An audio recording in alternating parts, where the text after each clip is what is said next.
I think there's kind of two different parts of this. I think the first part of this is you got to look at the entire college football landscape and where it's heading, right? In today's landscape, and you see it even this year, right? There's a lot of mayhem kick off, right, throughout the college football season, right? I mean, how many teams this year inside the top 25 are just absolutely getting upset or beat or whatever have you in these games that you're like, oh my God, what? They lost, right? Every weekend, I feel like I'm seeing 2 or 3 teams that are losing that have no business losing games. And so as we transition,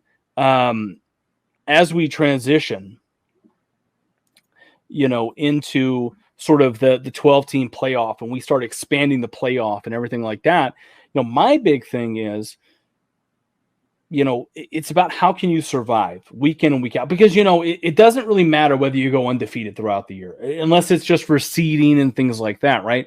It really just matters how can you sort of survive and can you be a top 12 team and sort of do enough, if you will, right, to get there.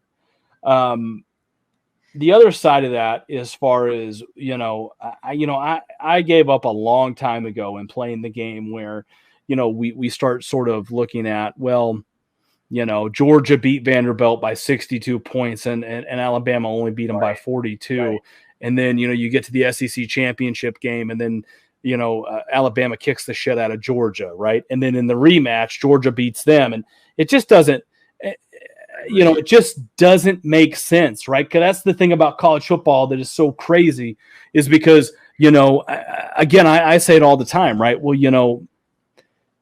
Northwestern, for example, they go out and they lose to Southern Illinois last week, right? They come back into this week and they only lose to Penn State by like 14 points or something like that, like 17-7.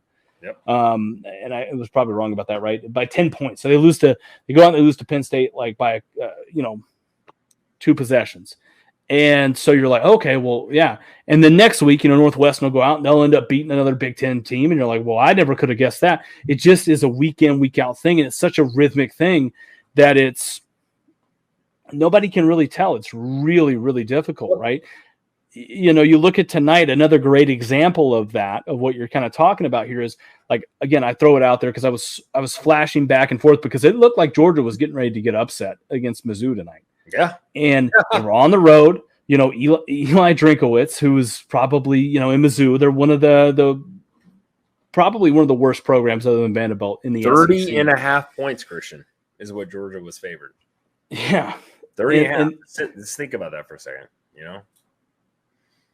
I mean, that's my point. It's like that's the thing about the college football landscape. Like, momentum can shift so easily, whether it's you're a top team, whether you're, playing a scrub team, whatever. Like, it doesn't take much to change the landscape right now of college football. You know what I mean?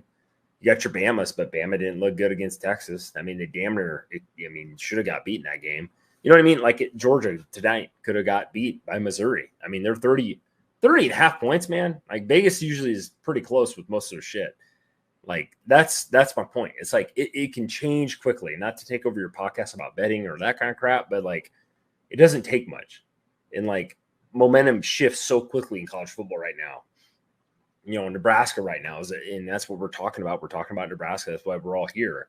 We have a chance to turn the momentum here. Turn it. Make it into a positive.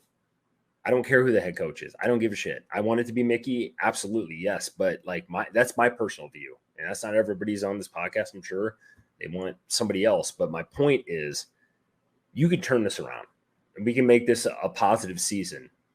Scott's fired. It is what it is. Whether you liked it or not, it is what it is. We got to live with it, and we got to move forward. So, hell, a 35-21 win tonight against Indiana, hell, I'll take it. They were 3-1. We were 1-3.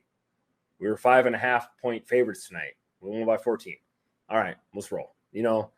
Next week is next week, and the week after that's next week. And I actually think if we can build up some momentum in this schedule, because I don't think the schedule is that great for us this year. It's not like last year's.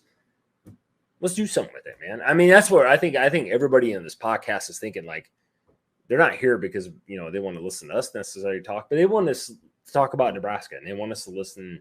They want to listen to us talk about the positives. And Christian, you do such a great job about talking about where we're at in the college landscape and what we're about. And I just want Nebraska people, and I think the Nebraska fans, obviously, is like, let's get to a spot where I mean, we got a chance to win some games here. And I think we can make a bowl game. And what happens if we do make a bowl game? Say we do make a bowl game and we win. That's positive momentum in the next season.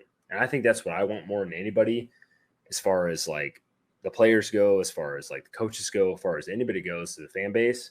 We haven't had that in how long? We haven't made a bowl game in how many years now? Which is just crazy for me to say that, because I remember what it was like before then. We made a bowl game. If Nebraska didn't make a bowl game, you might as well just, give up. You know what I mean? Type of thing. So like, we're there. And I'm looking at these comments. I mean, guys, people are buying in right now. And that's what that's where I'm at with this whole thing. Nebraska fan base, get behind Nebraska. Yeah, I know you guys aren't playing, but like Christian said, like, we got to look at the whole landscape as a whole. I just want people to be more realistic about the goals every year versus like, well, it's Nebraska. I remember when they were, 13-1. Well, we're not going to be 13-1. Like, it's like, I get so tired of hearing that. Like, it's like, well, we got to look at the Georgias, the Ohio States, the Alabamas, and like you said, Christian, man, we're there, man. We're building for the future. It's going to take some time. I know nobody wants time. Nobody wants to hear like it's going to take time. It doesn't happen overnight, man. It just doesn't. That's a relationship. I mean, that's anything. That's working on your game, whether you're a basketball player, a football player, wrestler, whatever you are. Doesn't happen overnight. I mean, we're at the bottom right now. I mean, I hate to say that word. We're at the bottom. I mean, look at Oklahoma right now. We lost to them by 40 something. They could have put 80 on us. I was at that game. Easily let off the pedal. Easily. Got beat by K-State. Now they got beat by TCU. It was hard to handle for me as a Nebraska fan, watching Adrian Martinez, pretty much just shove it in our face why we didn't use him the right way. You know what I mean? Okay.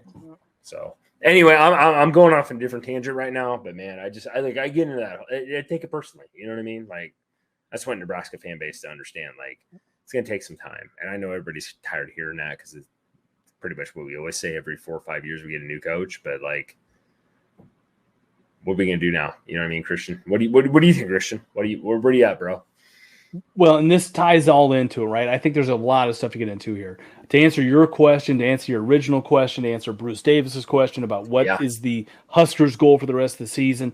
Look, this all comes down to a 3-year rebuild project, right? Inside the next 3 years, whoever we hire as a coach, you're going to know what you're going to get out of them, right? If 3 years go by and we're still not having winning seasons, right? Then we obviously we really fucked up on that, to be honest with you. And sorry to curse, but I mean, that's just how passionate you got to be about it. You can't expect a coach to come in here 3 years from now, have a whole lot of his recruiting classes, have a chance to have all these different off seasons, get his coaches in there, do exactly what he wants, and not be winning at least 6-7 games a year. That's the realistic expectation that, you've got to have. Now, to walk that sort of back a lot more, right, with a guy like Mickey Joseph and the rest of the year, what I expect from this team. Well, to be honest with you, I expect this year, the the games that we're supposed to win, if you will, right? And I say that in, quotation marks. I expect for us to win those games. The games like Michigan, I would say Michigan, and I would have said originally probably Purdue Wisconsin and Iowa, but gosh, they're beautiful. Right. Yeah. It's so unpredictable. My big thing is I want to see how we play against Michigan this year, right? I want to see how we play against the teams we're supposed to beat, the teams that should be a close matchup, and how we go from there. We've proven tonight we can win a close game and we can separate, right? And a good thing that I really want to make sure that I throw out here, because I forgot to really throw this out there. We stepped up tonight in special teams, and I thought that was a really big thing.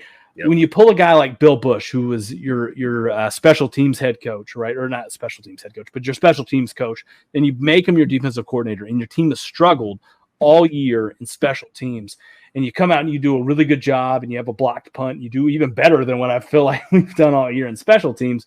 Man, that's an awesome thing to do. So that's a really big positive. as far as NCAA playoff, he's getting ready to sign off here.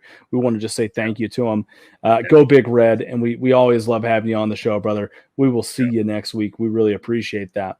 As far as what we were kind of talking about and really where we're kind of going with this and what the expectations are, I think it's just one of those things where you kind of, just like Vince Watson says here, you kind of have to take this one game at a time. That's the big thing. I don't want to jump when I talk about, jumping ahead to Michigan. I don't want to really jump ahead to Michigan.